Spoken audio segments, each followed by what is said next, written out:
Oh, that mother taking some line. He's got, huh? Look at that. Look at it. I don't want to fight him too much.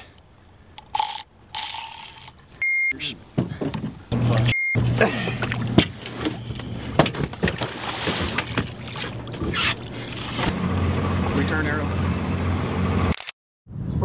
Here in Oklahoma, we really don't have a season on our paddlefish, but the season is kind of really dictated by the water temperature and the amount of water flow that's coming down. Early February, maybe even late January, they'll start staging up.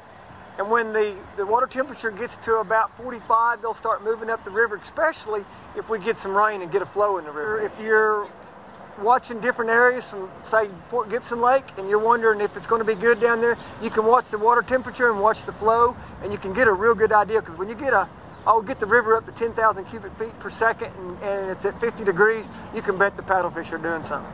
There's not really anything that you can see. What you're going to be doing, you're going to be looking at your depth finder, and if there's if the flows, say the flow's gotten up and the fish are in the river and the flow's back down, there's holes in the river that might be a quarter or half mile long. They might be 4 or 5 feet deeper, and that's where those fish go to, and you can go and target those holes. These fish are a filter feeder, so you can't go get a rod and reel and a hook and go out and bait it and catch them. It's hard to bank zooplankton on a hook, and that's what they feed on.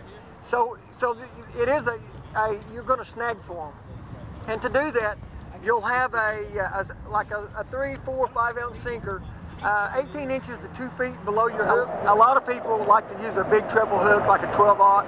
We really recommend, and there's several reasons, we recommend a 4 to 6-aught hook, and it won't do as much damage to the fish. When the hook goes in, it'll actually go in and come back out of the skin. If you use a big hook, it can't make that turn and come back out, and so the little smaller hook actually holds better.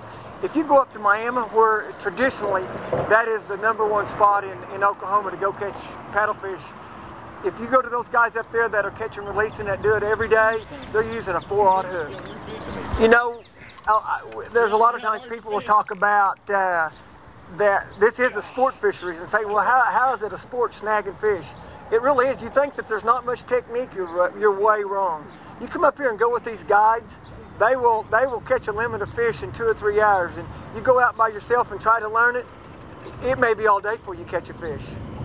Myself personally, I don't like to troll as much. I like to anchor the boat and throw across the river, because when you make that swing with that rod, bringing that hook through the water, when you impact that fish turns and goes the other way. I could tell a real good story on my brother if you'd want to hear it.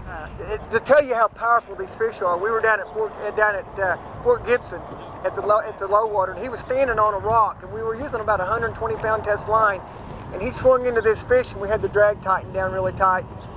That fish pulled that rod around and pulled him out and jerked him off that rock. Then it took the rod out of his hand, and it was my rod. So that is the tremendous power that these fish can put onto you. You know, they're in it 90% of the time. They're in a current. So not only do they have their body weight and their strength, they have that current to pull on you. I think I'll go ahead and put some line.